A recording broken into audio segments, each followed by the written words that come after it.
berikutnya kita akan hadirkan pasangan suami istri ini saling support satu sama lain. Tidak mudah bagi mereka awalnya, tapi kita ingin tahu apa yang bisa membuat mereka kuat sampai dengan sekarang. Kita juga penasaran mau mudik kemana lebaran tahun ini.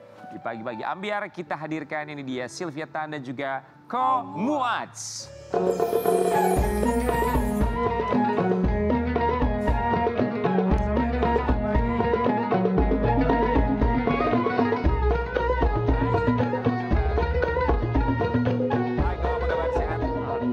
Selamat datang di Pagi-Pagi Ambiar, silakan. Ko Muats dan juga Sylvia Tan, betul ya. Kami semua di sini mengucapkan terima kasih. Sudah menyempatkan waktunya datang ke sini. Jadi Ko Muats sama Sylvia Tan ini sudah berapa lama berumah tangga? Ini tahun ke-18. Tahun ke-18. Apa rasanya 18 tahun berumah tangga, Ko Muats? Nano-nano sih. Oh, campur aduk rasanya ya. Manis, asam, asin. Ramai rasanya. Kita mau lihat dulu ya. Ini cerita pasangan yang satu ini. Ketabahan kunci utamanya. Ya. Ketabahan akan sesuatu. Apa sesuatu itu? Nanti boleh diceritain sama kita semua di sini. Boleh. Sepiring berdua. Jadi bukan hanya sekedar lagu sepiring berdua itu ya. Betul. Tapi sebelum kita bahas sepiring berdua, ketemunya ini berdua di mana? Kita ketemunya di Bali.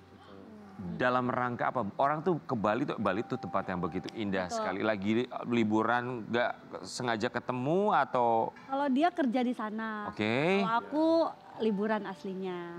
Tapi akhirnya jadi kepincut di sana juga. Kepincut sama orang yang bekerja di Bali. Betul. Oke. Lantas kenapa bisa sepiring berdua? Padahal kan punya pekerjaan Ko Muats itu. Kebetulan kita dari awalnya memang dari nol ya. Jadi sama-sama membangun, sama-sama hidup susah awalnya, dan waktu awal-awal nikah itu kita emang gimana ya Beb ya?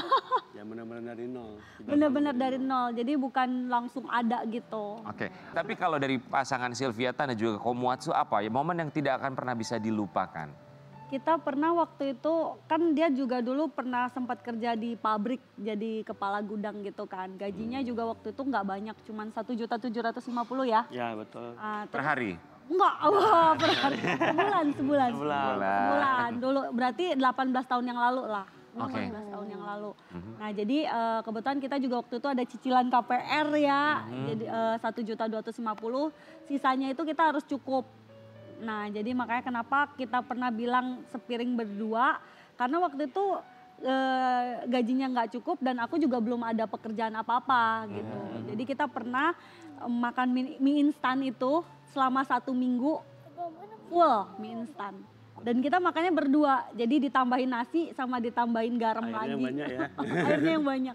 Airnya banyak ya, biar berasa ya. Biar gampang nelennya ya. Tapi kita mau kasih lihat, ini ada cerita dari Sylvia Tan, sang istri yang juga merupakan seorang influencer. Cerita influencer Sylvia Tan, hamil anak pertama, kayu sepeda keliling kampung jual nugget. Ya. Apa jual nugget? Nugget, jadi karena Nugget titipan atau nugget bikin sendiri? enggak titipan. Oke. Jadi kita ambil dari Jakarta, waktu itu kan saya di Surabaya. Nah jadi karena gaji dia itu kan kurang ya, 1.750.000, akhirnya aku bilang aku mau kerja juga. Nah karena waktu itu aku lagi hamil kan nggak mungkin ada perusahaan yang mau gitu kan. Akhirnya aku sama ada waktu itu sepupu, itu kita gayu sepeda jualan nugget dan sering diusir juga sama orang-orang. Jadi sana-sana katanya, jualan dari rumah ke rumah, gedor-gedor gitu. Ko Muats, gimana perasaan Ko Muats sebagai seorang suami ya melihat istrinya sedang hamil harus jualan keliling, bawa sepeda, jualan nugget, sedang berbadan dua? Betul, sebetulnya ya nggak tega juga ya. Istri sedang hamil harus keliling juga, naik sepeda keliling jualan nugget. Tapi memang istri saya ini punya apa ya, kemauan untuk berjualannya itu tinggi, berdagangnya itu tinggi sekali. Jadi nggak bisa dilarang-larang gitu loh. Emang jiwa dagang ya? Iya, jiwa dagangnya memang tinggi. Ya sempat kasih tahu, tapi dia tetap saya mau jualan, nggak mau diam di rumah gitu loh. Jadi, jiwa dagangnya ini loh yang membuat seorang Sylvia Tan sekarang menjadi seorang miliuner gitu maksudnya ya. Amin. Ya, cerita hidup sulitnya viral. Sylvia Tan temukan titik balik kehidupan hingga mencapai gaji miliaran dari social media. Miliaran loh. Gimana tuh? Sekarang dari makan sepiring berdua jadi miliaran loh. Piring berdua, punya mie karyawan instan, lagi ya. dicampur nasi, kuahnya yang banyak. Tambah gaji. garam. Sama garam karena kan biar asin. Ya.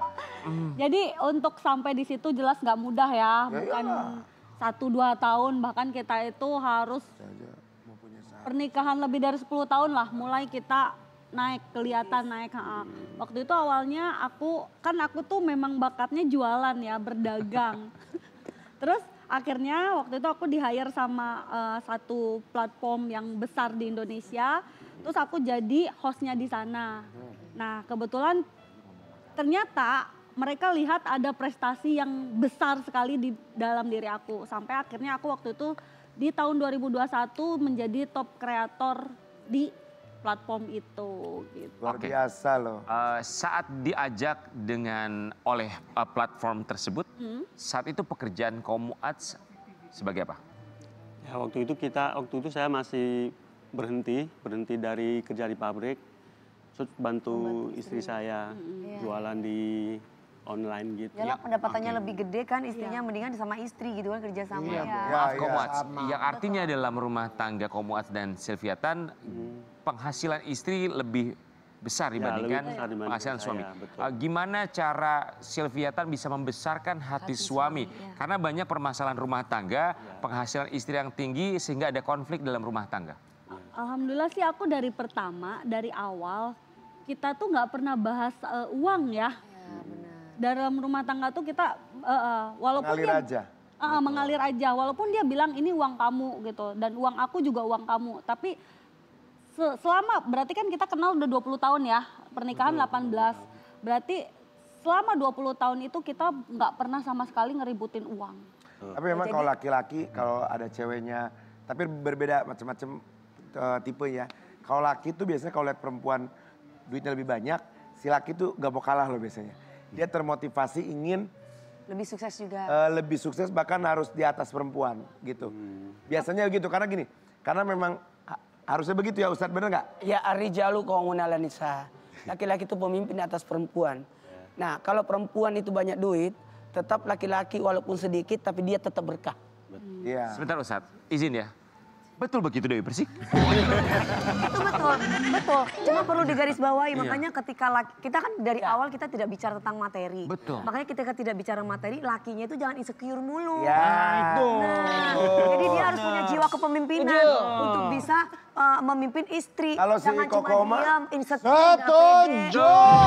Tapi kalau si Kokoma mau bekerja sama sama istri ya, mau bekerja sama, mau Itu baru bener kolaps ya Ustadz gitu. ya. Gini, Jangan sampai istrinya laki-laki, kerja, suaminya nggak mau kerja, diem aja. Ya, karena insecure mulu. bener. Jadi laki-laki itu Ceritain siapa? Nggak ada, bener. ada. Jadi laki-laki itu walaupun pendapatannya kecil tapi dia berkah. Nah, Karena dia yang diperintahkan untuk memberi nafkah. Bilang kan, laki-laki memberi nafkah, perempuan dinafkahi. nah. Ya. Buat laki-laki mungkin merasa insecure apa? Iya insecure. Ya itu. Merasa tidak pede dengan pendapatannya walaupun sedikit tapi dia yang bertanggung jawab atas sesuatu yang pokok. Beli beras, beli apa lagi? Toko listrik, minyak dan semua. Isi dapur. Berapa kebutuhanmu? Itu udah. Nah, ya Allah doain saya dapat laki-laki soleh bisa kasih saya gitu. Amin. Sebelah sininya. Hah?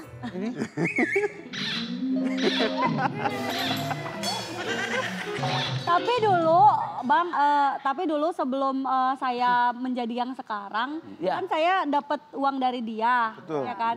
Saya ngerasa sekarang posisi saya itu lebih tinggi penghasilannya. Kalau misalnya tanpa dia pun nggak akan mungkin seperti itu. Bagus gitu rumah tangga. Benar, jadi menurut saya bukan karena saya penghasilannya lebih tinggi, bukan. Justru saya mindset di otak saya tuh gini, kalau tanpa dia belum tentu saya punya penghasilan ini gitu.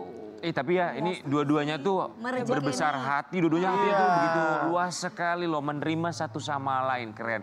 Kita mau kasih lihat, ini ada satu postingan ya, boleh diceritakan sama kita. 2 tahun pacaran, 17 tahun menikah, Beda keyakinan di tahun ke-18. Kami satu iman atas kemauannya sendiri. Fase hidup boleh berubah-ubah, yang penting teman hidupnya tetap kamu. Wah. Kayak lirik lagu ya. Masya Allah, tabarakallah ya. Berarti sekarang udah satu iman ya. Udah Sudah, alhamdulillah. Waktu itu aku sering lihat kontennya beliau loh. Kayak yang satunya, beliaunya ini juga membantu suaminya mensupport dengan, ya kan? Iya, betul. Tapi Sylvia, setelah akhirnya suami memutuskan untuk beriman, berpindah agama, menjadi seorang mu'alaf, perubahan yang kamu lihat secara signifikan yang kamu rasakan itu apa? Kalau menurut saya Bang, dia itu justru malah lebih Islam daripada saya yang Islam dari lahir. Oh ya? Misal? Misalkan, kalau saya tuh mau sholat subuh, saya masih harus dibangunin dia. Tapi kalau dia udah otomatis semuanya. Gitu. Saya masih harus disuruh, Beb bangun sholat gitu. Oh, manggilnya apa? Beb. Oh, Beb. Kalian panggil dong dua Beb.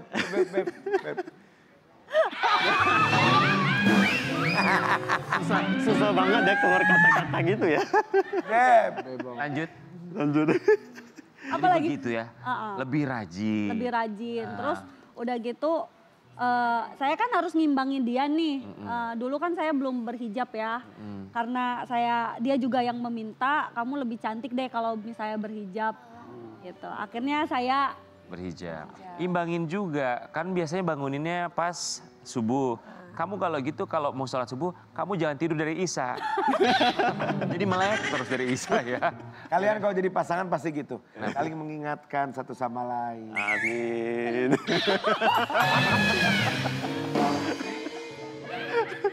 Sobat Ambiar, kita mau kasih lihat ya pasangan satu ini menjalani ibadah umroh. Alhamdulillah ya. Kita kasih lihat dulu perjalanan umroh mereka. mau nangis gitu. Berkaca-kaca. Ya perjalanannya ya. Umroh pertama itu ya? Ya. Apa dalam pikiran kamu saat ini? Sampai Madinah, saya merasakan belum pernah yang saya rasakan selama hidup saya gitu loh. Begitu tenang, damai. Jadi benar-benar dengar suara azan itu begitu indah sekali gitu.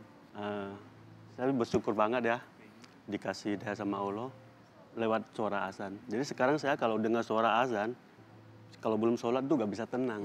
Jadi gelisah gitu. Hidayah ya Ustadz termasuk. Ya, hidayah. Ilham itu dari Allah, topik itu kecocokan. Mengambil pasnya, keinginan Allah, keinginan kita berusaha satu. Kalau hidayah, pantulan dari azan sehingga masuk Islam. Isi azan itu luar biasa. Banyak orang yang masuk Islam gara-gara azan memang. Isinya azan, Allahu Akbar, Allah Maha Besar, Allah Maha Besar. Asyhadu an la ilaha illallah, asyhadu anna Muhammadar Rasulullah. Itu penyaksian kan. Kemudian hayyalas shalah, mari kita salat. Hayyalal falah, mari kita meraih kemenangan. Itu luar biasa. Aman. Kalau waktu itu saya belum paham artinya. Pertama kali dia sholat di Masjid Kuba. Di Madinah. Pertama kali belajar dan sholat di situ. Jadi waktu umroh belum tahu sholat. Belum pernah. Umroh belum tahu sholat. Oke, jadi pertama kali. Pakai bahasa Indonesia. Wow. Pakai bahasa Indonesia karena kan waktu itu yang penting saya melihat kesungguhannya dia dulu kan. Dia benar-benar sungguh-sungguh karena hidayah yang kita dapat juga bukan yang ringan, benar-benar yang ini banget gitu loh. Hidayahnya sangat mahal. Jadi pertama kali umroh nyampai ke Arab Saudi ke Masjid Kuba tidak tahu bacaan sholat, Iya, betul. tidak tahu bacaan niat sholat seperti apa, hanya mengikuti gerakan orang-orang seperti apa. Dengan kikuknya ya. Dengan kikuk. Mengikuti gerakan mencoba sampai selesai. Betul. Begitupun sampai akhirnya langsung ke Madinah berarti ya. Betul. Masuk ke Masjid Nabawi. Kembali mengikuti gerakan orang. Di Masjid Nabawi juga berarti masih belum tahu bacaannya Belum. apa. Maksudnya kan ada buku panduannya. Ada. Iya, iya, Jadi waktu sampai dari umroh itu dia kan sungguh-sungguh tuh. Dan dia dikasih satu ustadz memang sama tour and travelnya. Dan dia benar-benar ngafalin itu sekarang. Dan alhamdulillah ya kita kemarin juga sempat ngomong sama suami. Sayang kayaknya kita butuh umroh lagi deh. Terus kita dikasih sama Allah. dikasih sama Allah malah gratis. Sampai akhirnya pas kita flashback ke tahun 2023, di situ aku memang minta Kak sama Allah. Aku bilang, ya Allah aku sudah datang ke tempatmu nih gitu. 2023 aku umrohnya sendiri, belum sama dia. Aku udah datang ke tempatmu, boleh nggak sih ya Allah? Itu sambil gedor-gedor Kak, gedor-gedor Ka'bah. Ya. Sambil nangis, gedor-gedor, kenapa hidup aku kayak gini ya Allah gitu kan. Aku ingin punya cerita itu yang sesuai yang aku mau, tapi engkau kenapa nggak pernah kasih gitu loh. Sampai aku bilang aku pingin punya suami yang bisa mengimaniku pun engkau nggak kasih gitu kan. Aku udah punya semuanya, aku udah punya harta, aku punya anak, tapi kenapa ada yang kurang dalam diri aku. Nah, terus aku gedor-gedor, engkau tunjukkan ya Allah, aku bilang lewat jalur apapun. Nah, tahun 2024 beneran Kak, dikasih hidayah kita dan itu tuh sangat mahal. Aku satu pesan nih, mau nggak? Mau. Haji. Amin. Amin. Ayo naik haji. Amin Ustadz. Kalau umroh itu satu momen, tapi haji itu pertemuan umat Islam seluruh dunia. Coba rasakan haji. Karena di situ ada perjuangan dari Arafah ke Mina, kemudian wah Luar biasa sekali, ya. pokoknya luar biasa. Amin amin ya Allah. Buat Kabulkan ya Allah. Sylviatan dan juga Komwats, kita ikut berbahagia. Untuk segala macam doa yang sudah dipanjatkan, apapun yang sudah dikabulkan, selamat. Yang belum bersabarlah. Karena pada akhirnya Haji. hanya Allah tahu apa yang kita butuhkan, bukan apa yang kita inginkan. Kita akan kembali saat lagi, tetap di Pagi-Pagi Ambiar.